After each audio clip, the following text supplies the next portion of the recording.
C'est avec plaisir que je te remets ce diplôme ce soir. Félicitations. Merci beaucoup. Alors, je tiens particulièrement à remercier Madame Mombert car elle a toujours été présente avec moi dès le début. Elle a été comme une maman, elle s'est occupée de moi du début jusqu'à la fin. Et voilà, ça a été dur certaines fois, mais elle ne m'a pas fait décourager. Elle m'a poussé jusqu'au bout pour avoir ce diplôme. Donc, je te remercie grandement, Véronique. Il n'y a pas de souci. Félicitations. Merci beaucoup. Félicitations à tous aussi. Exactement. Merci. C'est un soulagement parce qu'après 2 ans de persévérance, et puis il faut dire qu'on a eu beaucoup de hauts, beaucoup de bas, c'était très aléatoire. Et d'arriver au terme de la formation, franchement c'est un soulagement et c'est, je sais pas, mais c'est bien quoi. Voilà, c'est valorisant et en même temps ça nous fait du bien. À la suite de cette formation, j'ai obtenu un contrat aux associations à l'une des entreprises Béliard, où je suis actuellement employée depuis le 1er septembre et où je me plais complètement bien. Je suis dans un rôle administratif, donc ça va tout à fait. En fait, 12 personnes sur 12 ont été diplômées. Donc, vous l'avez entendu tout à l'heure, ça a été un parcours très long, parce que c'est un diplôme qui se fait sur 1 an. Mais comme on est en atelier chantier d'insertion, on voulait donner toutes les chances aux personnes de réussir et on propose un accompagnement ciblé. Donc cet accompagnement ne pouvait pas passer sans effort de leur part. Et de notre part aussi d'ailleurs. Donc c'est pour ça que la synergie s'est faite avec l'organisme de formation. Mais elle a été particulièrement forte parce que les salariés se sont véritablement investis. Et aujourd'hui, si on les remercie de leur parcours, c'est aussi remercier leur persévérance. Ils en ont fait preuve, tous. Je dis ils parce qu'il y a un garçon sur le groupe de 12.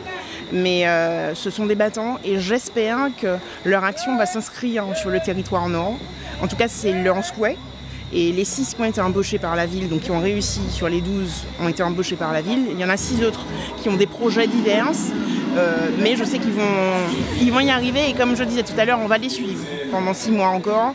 Cap Nord va prendre le relais, donc on va souvent travailler ensemble pour que ces jeunes et moins jeunes, parce qu'il y avait des personnes de plus de 40 ans, de la promotion, puissent aboutir à quelque chose. Parce qu'elles ce sont des forces de proposition et il faut vraiment qu'on reconnaisse que nos jeunes ne sont pas que ceux qui poussent les murs et qui fument.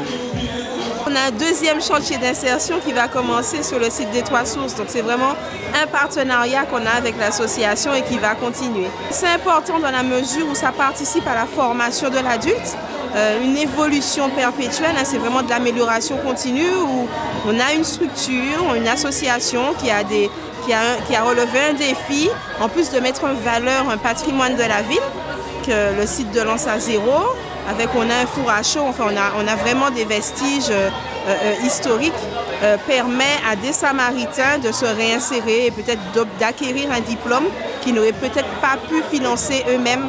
Donc c'est vraiment un plus pour les Samaritains et pour le patrimoine de la ville. Voilà. Ne pleurez pas, hein, ne pleurez pas. La difficulté que les associations rencontrent sur le terrain, et l'ensemble des associations, je ne parle pas de nous seulement, mais l'ensemble des associations, c'est ce combat au niveau des financements par tant les collectivités, la CTN par exemple, et c'est ce combat-là qu'il faut mener, et c'est vrai qu'il faut se battre tous les jours.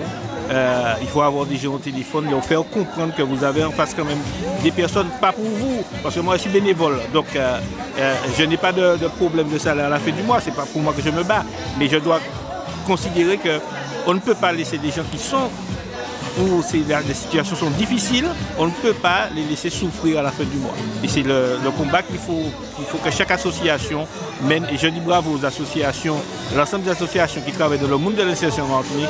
Il faut être courageux pour le faire. Si on ne l'est pas, on arrête tout. Et ce que je dis, ce ne sont pas les autres qui vont venir de l'extérieur qui vont faire ce job-là pour nous, qui vont essayer de donner une chance, une possibilité aux jeunes qui sont en Martinique de s'en sortir. Et cette partie-là pour nous est importante aux entreprises Béliard. Nous sommes pour que les Martiniquais puissent travailler effectivement chez eux et avoir une chance de réussir et de se construire une vie, de pouvoir se marier et avoir des enfants et puis vivre quoi. Et c'est ce qui est important pour nous.